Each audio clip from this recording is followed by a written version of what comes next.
बिस्मिल्लाहिर्रहमानिर्रहीम। अस्सलाम वालेकुम फ्रेंड्स, मैं हूं मोहम्मद अहमद, आपके साथ एक बार फिर हाजिर हूं।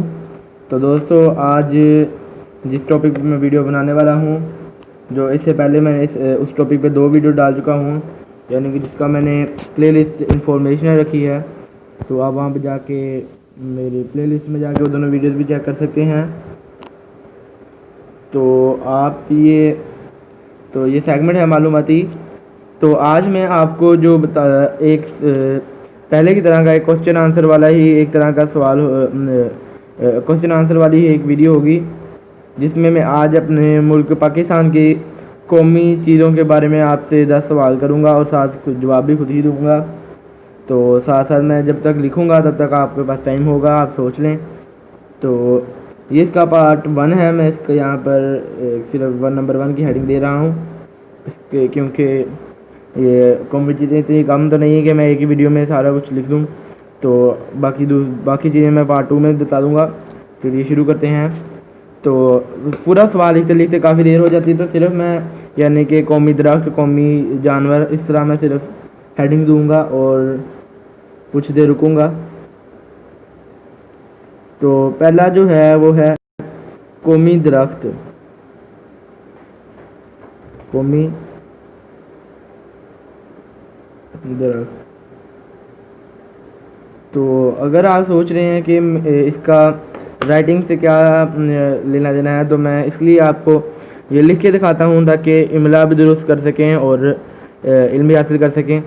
क्योंकि पहले मैं चाहता था कि आपको पैराग्राफ लिख के दिखाया करूँ, मगर फिर मैंने सोचा कि लिख के जो दिखाना ही है तो कोई ऐसी चीज़ लिख के दिखाई जाए जिससे इंफॉर्मेशन भी हमारी ज़्यादा हो।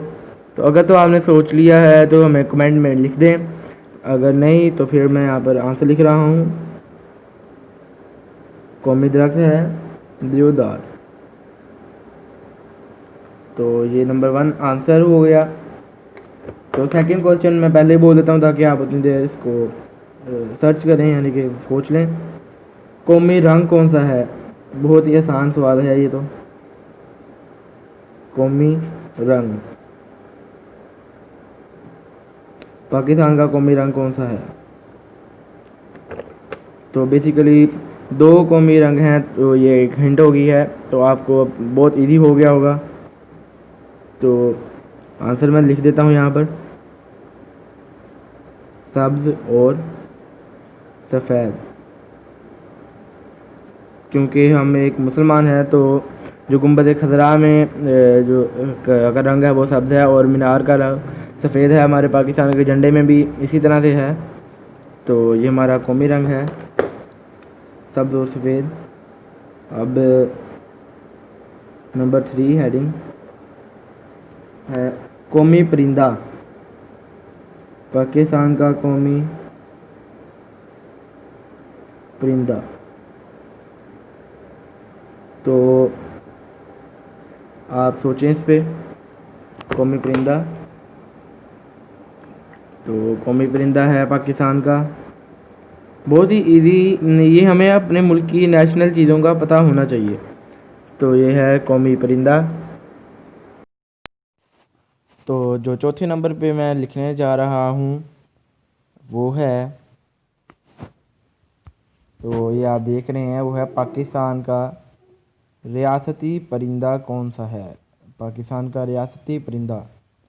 तो जल्दी से जवाब सोच लें आप, ताकि मेरे लिखने से पहले पहले आप जवाब को लिख लें। तो ये चौथे नंबर पर सवाल है, पाकिस्तान का रियासती परिंदा कौन सा है?